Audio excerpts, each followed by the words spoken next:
They will. And here's the reason why. My ugly point is going to be FaZe, because here's my ugly point. After now seeing the whole tournament, actually, I would argue FaZe was the second best team at this tournament after Mouse. By the way, ahead of Team Spirit. Like when I watched that game, remember the J-Board guys never played anyone at that level before on a LAN in like a real studio. The Nephew guy used to play on ENCE, which was like at the fucking Elisa thing 2 years ago. And he's technically, by the way, standing. He's not even like a signed player. I think if you look at all those factors, I don't think anyone actually had bigger. They've got a new coach as well, who's presumably working on things. Twisters, there's a million factors. But I tell you what, the joke is they actually could have won this tournament. Like I actually thought for real, they should have won that Anubis. They were in a really good position. 10-5 up. They fucking won the cash as well against Spirit, by the way. The Nephew got that awesome deal. I actually think if you watch this tournament, like, this is why it's a bomber. It's going to be my ugly. I actually think only with the second best team here, they could have won this LAN, but this was probably the best chance now. Now you look back, because remember, coming into the LAN, everyone said, oh, Spirit's the most likely. And you thought, who knows about Mouse? Liquid's maybe in the mix. But actually, I have to say, FaZe did about all you could ask them to do. Weren't they all pretty good generally? Maybe Frozen could play a bit better. Yeah, I mean, Jacob was entry. I think he was like 7-2 against Donk at some point on Anubis. He was doing well, yeah. Actually, dumpstering Donk. People were actually saying he's the counter to Donk. Like, oh, get me out, get me he's out. The Polish Nico. I mean, FaZe was good. I think. I thought initially before they played Spirit, I was thinking like they would have had maybe a chance against Naus, but I thought they would just get rolled over by Spirit with Donk. But Donk was playing kind of shit. And to be honest, they should have won that Anubis. Yeah. But it comes down to that game specifically, Natu, he just has 2 or 3 times a game. He'll just make a really unforgivable mistake. Yes. Like he will just throw around. And then this tournament, he was having the pop-off moments to kind of make up for that. Yeah. But generally, most games he doesn't seem to have, like most tournaments, he doesn't seem to have these pop-off moments. Like, you're going to lose me 2 rounds, win me at least a couple rounds. He doesn't usually have here's this problem. He also had a game, it might even have been in that series or the other one. I remember he had one game where at one point he just had like 4 kills when everyone else had like 17. So the problem is he doesn't like frag well. He's also in all the shit roles, by the way. But you're right. The problem is he'll win like a clutch though. So you remember the clutch, like, I remember a Nicky clutch, some fucking Reddit copy pasta in it. But I agree, it's a tap. What do you think? Can they win a tournament? Are they ugly?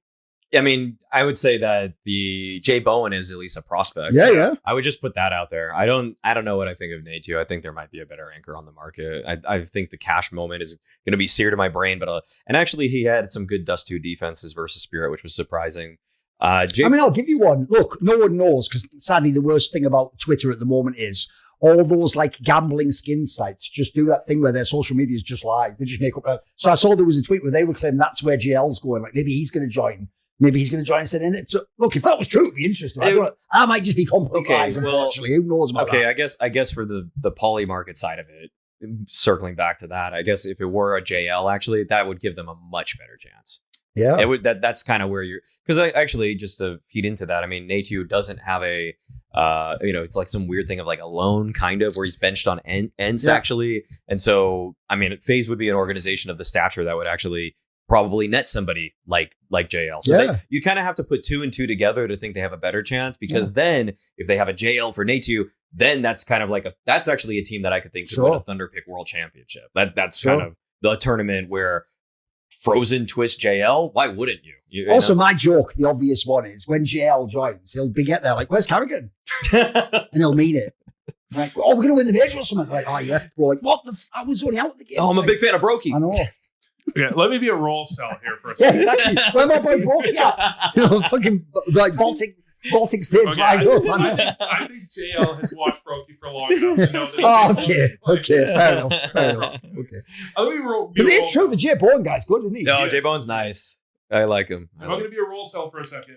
If you think that PR doesn't get a chance because Sphinx isn't helping him on Dust 2, watch FaZe on Dust 2. Yeah. Netu he's abandoned even more. Okay. Even more than PR is. And he's still, like, you don't see teams attack B on Dust 2 against FaZe the same way they do against No, he actually did a decent job, yeah. He is abandoned on a lot of sites. That's why I'm kind of like, I respect him, because when he's alone on a site, he does an admirable job. If he could just stop fucking throwing like 2 rounds a game, he would actually be really smart. No, I'll give you the analogy, because he's certainly not a big fragger ever. He actually reminds me of when fucking Inters used to be on, like, Yeah. his whole thing was, I'm going to be the worst spot every map. But my job is just don't die.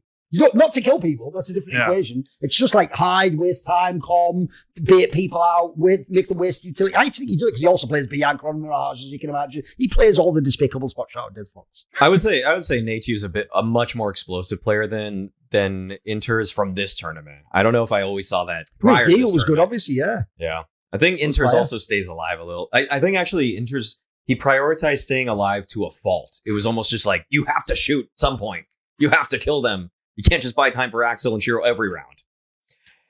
Is this the poly market part or the ugly part? No, I led it into the ugly. That was my ugly transition. point. Nice Because I actually think Twist is like remarkably serviceable as an IGL. Yeah, definitely. He's really improved a lot as an IGL. Yep. He still does call around himself quite a bit. Sure. But at the same time, like, I know Maui used the stat T versus CT win rates. They have like the best in the pro scene right now. It is like insane how much like Vitality is at like 9%, Navi's at 9%. This is their CT sides ahead of their T sides because it's CT sided meta right now. Yeah. FaZe at 4, like before their last series, they were at 4. It's much lower. And they were at 7.5 with Kerrigan, something like that. It's much lower than it was before. That's not the end all be all stat, but it means their T sides at least aren't shit.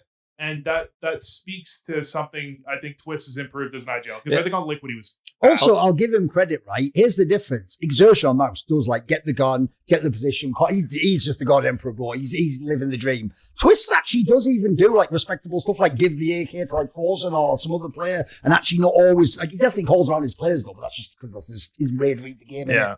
Yeah, I mean, just bringing up the stat, I feel like a lot of people kind of wonder what even is that stat, like CT versus T. It's just something that I've considered before for like, I think CT side is a little bit more individually focused. I think it's more on just a guy to hold a bomb site sometimes. Yes, teams are synergistic or they do run certain styles on their CT side, but I look at that because I think if you have a crazy differential where it's just the T side is way better than the CT, that's probably an IGL doing something there. That's why JT, I think, was also...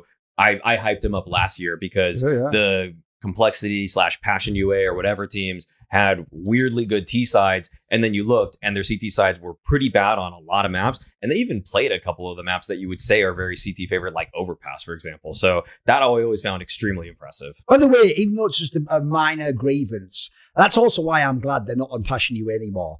It was the moment in the scene when Passion UA was complexity from NA and then Fnatic was like, a fucking Passion UA or something. Yeah, that was... What are we even doing? This is just crazy. Just change the branding or something. It doesn't even make sense. Luckily, that's gone though. That's over now. We don't have to worry about it. I know we didn't bring him up. I do think it would be kind of interesting to just throw a little shout out to Liquid on this. Like, because we probably would have included him in like a 9-point show or whatever. Sure. I'm excited about the Liquid future. Yeah. I think top 15 is a minimum for them in the next few you know months. When people do that thing where they're like, you're just pushing narratives, bro, that narrative in the anime of like the Elige whisper, it's true, it's real. Yeah. He actually did come and he's magically fucking, Elige's good again. The dream. The dream. Let me bring up a Reddit comment. Come on. Now. Okay. Someone deep in a Reddit thread. I'm in the trenches. Through the downvotes. Where's this going? You had to open multiple comment chains to find this. I'm in the trenches here. He pointed out Ultimate in his first month on Liquid had a 1.15, I think, or like 1.12 in his first. I remember in his first 2 events. His first event was bad. His next event was Cologne play-in.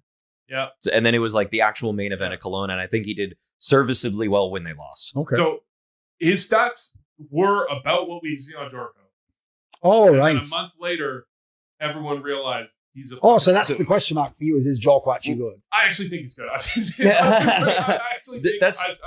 That's not a bad comment, because I've always thought aggressive oppers always do well for the first 1 to 2 months, as teams don't know their style yet as they get into tier 1. But I think that benefited people like Torzi. I think that benefited people like Moladoy a lot. I think it benefited who else lately? Ultimate was aggressive. He was like a kind of a one-trick aggressive player. Jorko, to me, isn't forcing the issue. He's not super aggressive. In fact, Elige is...